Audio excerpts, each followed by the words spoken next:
আজ তোমাদের দেখাবো এত সুন্দর রিলসের পিছনের কাহিনী। দেখো কৃষ্ণ কিন্তু অলরেডি কান্না শুরু করে দিয়েছে।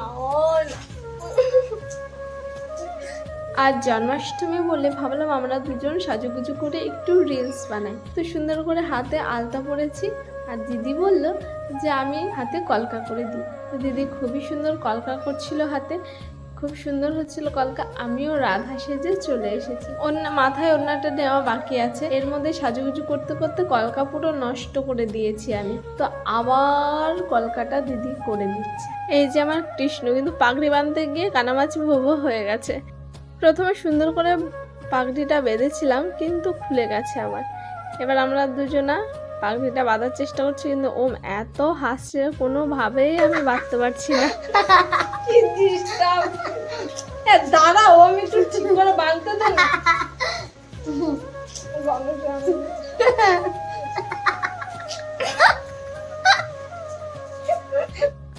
রাগ দেখানোর পরে কিন্তু ঠিকঠাক করে এবার বেঁধেছে, কিন্তু তবুও ভালো হয়নি জানি। এরপরে আমাদের রিলস বানাতে হবে। এই দেখো কৃষ্ণ কিন্তু অলরেডি ভ্যা করে কান্না করে দিয়েছে, মানে 2-3টে রিলস বানিয়েছি, তারপরে পাগড়ি মাগড়ি খুলে দিয়ে কান্না শুরু করে দিয়েছে। আমি ওকে আর কোনোভাবেই থামাতে পারি না, চুপ করাতে পারি না। এই বাবা কীভাবে কান্না করছিল, কি করবো আমি বুঝতে পারছিলাম না। ছোট মানুষ তো, ওরও কোনো দোষ নেই। এত সাজুগুজু করে কি এতক্ষণ বসে থাকা যায়? কিন্তু আমাদের কি বলো তো, এটা খুলে যাচ্ছে ওটা হচ্ছে না, এরকম হচ্ছিল, তাই বেচারা কান্না করে দিয়েছে।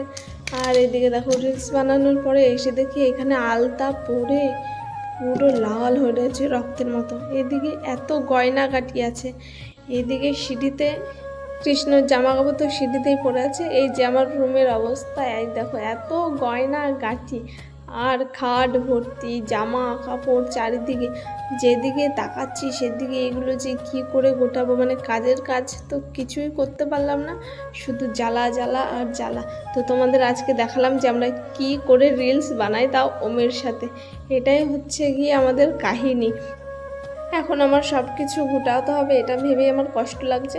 তো আজকের মতো সবাইকে টাটা বাই বাই, দেখা হচ্ছে নেক্সট ব্লগে।